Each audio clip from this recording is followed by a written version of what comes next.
is the Next Level Loan Officers podcast. To learn more about Next Level Loan Officers, go to becomennl.com. Hello, friends, and welcome to the Next Level Loan Officers podcast. Kellen, this is the #1 podcast for loan officers by loan officers in this entire universe as we know it. The entire universe as we know it. Yes. Yes.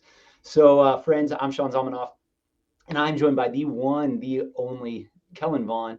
Kellen, it's an honor to get to do this podcast with you today, and especially for the couple topics that we are going to talk about today. Kellen, how are you? I'm doing well. It's great to be broadcasting here, from the mothership, and we're ready to roll. We've got a big topic, and if you're a loan officer listening to this is going to be some great stuff. And let's get into it. So we're going to talk Latin for a second, which I know for most of our loan officer brains is a lot to handle, mine included. But go with me down this quick rabbit hole. So and it's only 2 words, so it's easy. They're short. They're small words. Amor fati. And so this is Latin, and it translates into love of fate. What this is no matter what the cards you're dealt with, good or bad, it's loving the cards that you're dealt. And I want to talk about this for a couple reasons, because we're really driven by 2 big things. Where we're driven by hope, we're driven by fear. And people think hope's great and they think fear's bad, but quite frankly, they're really one and the same, just a different perspective on the same angle of how we react and what we do things. And so, as you know, Kellen, and as most of the people who listen to our podcast and are part of Next Level, I recently made a major change in my career. Yes. I was running a really large operation of a retail bank and retail mortgage bank. And I decided that the cards that have been dealt to me over the last few years, 13 great years in my previous career, and now it was in front of me, that I wanted to do it myself. I wanted to go back into originating loans. I wanted to open my own company. Not the right thing for everyone, but where I stood and what I wanted to do right here. And those were the cards that fate dealt me. But it's always funny how people then have these conversations and stories that they tell themselves about this. And we know how that goes. So before we go down into those exact cards, you got anything you want to add, bro? I don't. I think it's important first for our listeners, some of whom may be experienced Next Level Loan Officers and others may be new to listening to us, that, I think it's important for them to know our position as it relates to the whole broker banker thing. Right. And we're totally agnostic. Like we are pro loan officer, whether you work at a bank, whether you're in retail, whether you're a broker, does not matter one bit to us. So I happen to be an independent mortgage banker. Sean, you've made the transition to broker. We've got many other bankers, many other brokers. So I just always like to get that out there, because I think a lot of people say, well, what's y'all's agenda? Well, our agenda is your success. Whatever train, whatever vehicle you're on, that's what we're all about. So I think that's first and foremost. And secondly, you bring up a great point about just kind of, I think those who fail sometimes fail to recognize that change is upon us, right? Or that the tides have shifted. And in this business, and one of the reasons why I think it's so powerful to be a part of a community of active originators is because those tides and those winds shift often and sometimes hard.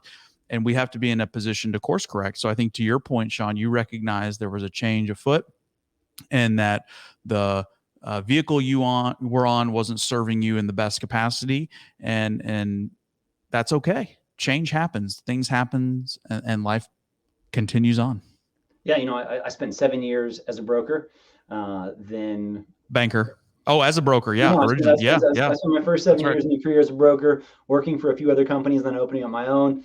And then worked at the same retail mortgage operation, which was fantastic, for 13 years.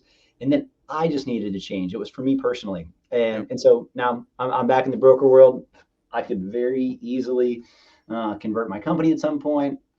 may go back if the opportunities present themselves in 5, 10, 20 years. Who knows where the cards lie? But Kenneth, Kenneth Kellen, you're much handsomer than Kenneth. Sorry. Thank you.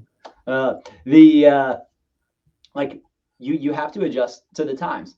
And so in Next Level, like, we have talked so much about building teams, and teams are important. And I have a team right now.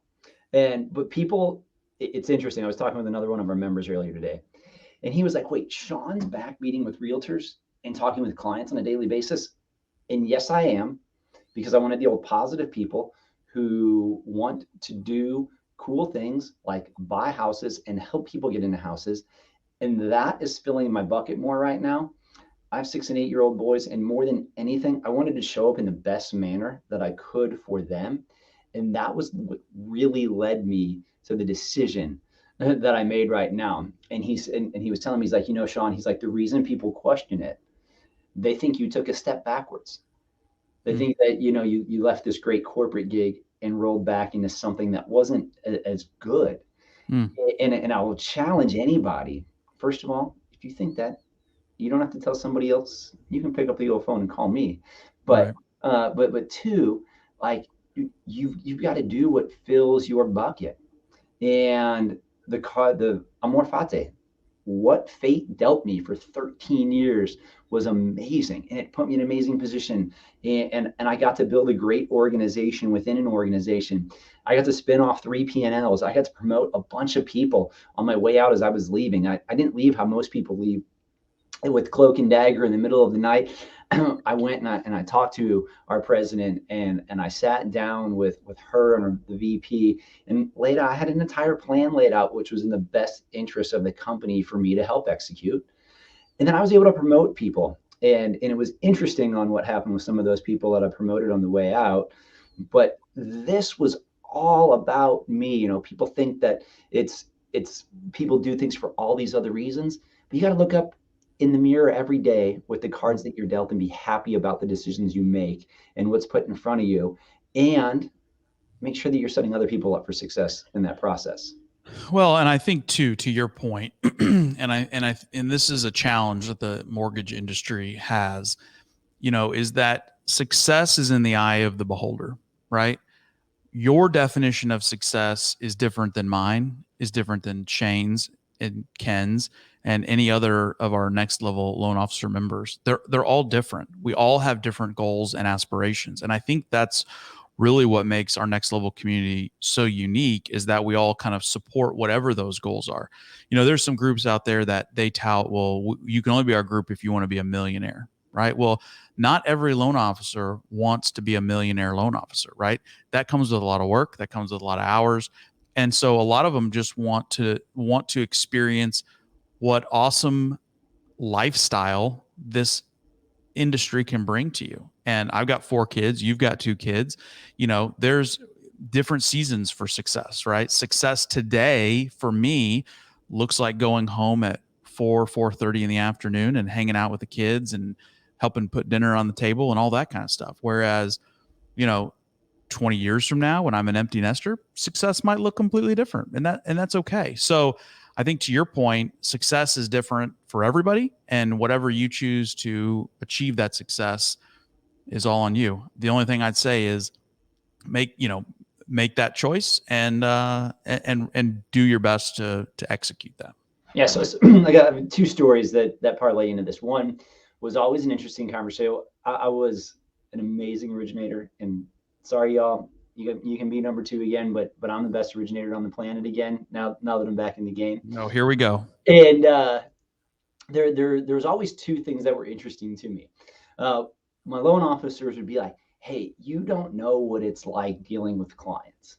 And I'd be like, Kellen, the funny thing is that as a loan officer, you're dealing with clients for 30, 45, 90 days. Right. Mr. Loan Officer, you're my client. My goal is to deal with you for 5, 10, 20 years. Right. You got to keep that person happy for a few months. I got to keep you happy forever. And so that concept was always interesting. And then another interesting thing is I left, I wanted to make sure there were people who deserved a lot when I left. And by me stepping aside, I was able to elevate some people to roll into their own P&Ls and things. And one person told me, they're like, Sean, P&Ls were really great in the last few years, but they're not now. And I didn't want to argue with them. So I just let the comment go. But what I really wanted to tell this individual was, because I'm doing what I'm doing and stepping aside, and I told corporate, you should have your own thing, amor fate. The fate that you were dealt just put you in a position that you wouldn't otherwise have had I not made this decision. And I'm setting you up for success. And you know what? We all dealing with margin compression, leaner times. But you know what, Kellen? Every time after there's been lean times in the last 20 years of my career, what's happened? Good times follow. Yes, they do. That's right. That's right. Well, I think this is, it's interesting. We were talking off camera or off mic before we started this podcast, and we were just kind of talking through this. And this is great stuff, man. Like, I don't think a lot of people talk about some of the realities behind the curtain of being a loan officer and having to make some of these decisions. But man, kudos to you for making that bold transition after many years at the corporate gig.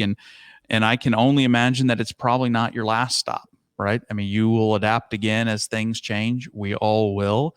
But again, I'll just encourage you, wherever you are as a loan officer, in whatever stage of your business, in whatever vehicle, just execute at the highest level. You owe it to yourself. You owe it to your family, to be the best version of yourself that you can. And we're happy to help with that and give you and equip you with some tools to do that. The first being our amazing Power 90. We've got an amazing accountability groups that help people really execute that at a high level. In fact, I want to share something. We had a member recently in the last, probably 3 months, who just kind of really had a downturn with this market. And in fact, but he's a very solid member, very good guy. And so we put his membership on pause and we said, hey, listen, we're going to help you out here. And he just came back to us recently this week, actually, Sean, and he said, hey, listen, I've been executing. I've been doing what you guys have been saying. The community's been supporting me. I've been doing Power 90 and I'm back. I got my business back. I've got a pipeline full now. I'm going to pay you guys back for the time that you gave back to me, and I'm back in. And I just do that's the kind of stuff that, like, for me, just really moves the needle, right? Like, all the naysayers and everybody else, it's always like those stories of people who do a 180-degree turn in their business and forever change their trajectory is, what keeps us going. Because I know not only is he going to be successful, but that success is going to bleed into his family. It's going to bleed into his kids. It's going to allow him to do things that otherwise he may not have been able to do. So I love that stuff. It's been so cool to be back on the origination side, because we founded Next Level 5 years ago. And it's been almost a full 8 that I was out of the day-to-day origination of loans. And so, man, I get to jump back in and do all of the things. Well, not all of the things, because there's too many. But I get to start adding all the things that we talk about in Next Level one at a time and execute. Somebody was just asking me the other day, they're like, oh, man, how's it going? You getting any apps? I'm like, dude, I'm getting like 2 or 3 a day. And they're like, what? How are you getting that many apps again? And I'm like, because I'm just doing all the stuff that we have told people in Next Level. We've coached them on, provided videos, and everything that they just have at their fingertips that they can watch, I can just go execute on now. The roadmap's already laid. I don't need to, all I need to do is execute. Yeah, it's wild, isn't it? I mean, if you actually do the things we say, it's great. It's kind of, it's like my kids, right? I tell them, hey, don't touch that hot stove, but they can't help themselves, right? They just do it. And then they're, crying because their finger hurts. And it's like, well, I told you that's what was going to happen. And not that you all are children, but listen, we've been there. Like, we've been through these cycles. We've done all of this stuff. We talk to hundreds of loan officers. We have the formula for what works. If you'll just execute, even if you execute it poorly, but if you'll just execute it, I promise you can find success. Speaking of, Sean, this is important. I don't want to forget this. So we've got something coming up here, Thursday, December 8th. So we are doing, so one of the biggest things, man, that loan officers come to us for and like have a mental block on is social media, content creation, that whole piece. Like, what do I say? What do I do? Where do I go? What do I talk about? Dude, we have put up an all-star lineup. And I mean, gangbusters lineup. And we're going to do a quick webinar. Well, I say quick, it's going to be a couple hours on Thursday afternoon. Like December 8th, noon central to 4 central, somewhere in that time zone. We'll get all the details. But check this out. We've got 3 or 4 awesome social media experts. So like Jason Frazier, Deborah Bird, a handful of others. And they're going to basically pull back the curtain and give you all of the strategies, all of the tips, all the tactics in order to just crush it in your social media game. So listen, if you're not a Next Level member, it's $197 to come join us at the webinar.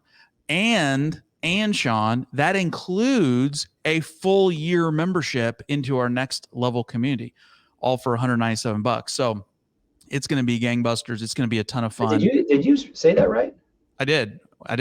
So for a $197, you get the webinar and a full year of access into our Next Level community. Does that include training camp? That includes training camp. That includes the pulse. That includes the pulse. You get rate alerts. You get everything for that $190. Dude, is that not a steal? Man, that's a steal. I might have to sign up again just because it's such a good deal. Amen. So check out the link on this podcast, and that link will take you right to where you can register for this event. It's right there in the description. Yeah, we're going to go, dude, we're going to go crush it on that webinar. It's going to be awesome. Hope everybody can make it. It'll be really good. You know, it'll give you a lot of time if you kind of slow down during Christmas, dude. What better time than to jump into social media and be grabbing attention from people? So we're going to talk a lot more about this as it gets closer. But Thursday, December 8th, just mark your calendars and we'll get all that information out to you. Or you can click the link in our bio or in this description, and we'll get it to you. Awesome. Well, Kellen, it's been a pleasure. I'm glad I got to see you today. Glad we got to record this. Guys, remember, it's amor fati and love with faith. I would challenge you all to think about that.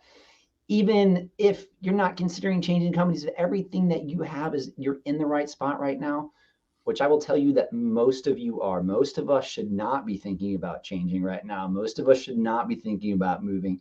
Everybody is dealing with pain, but you have to do what's right for you. And I don't need to be a captain, and either that you to go down with the ship that's not the right ship that you're on. So if there is something that you need to do different, if you're in a different coaching platform right now, paying $2,000 a month, and you can come join us for a couple $100 a year or a couple $100 a month, depending on what you choose. Make sure you make the best decision for you. Kellen, Next Level friends, peace out, y'all. Thanks. Yep.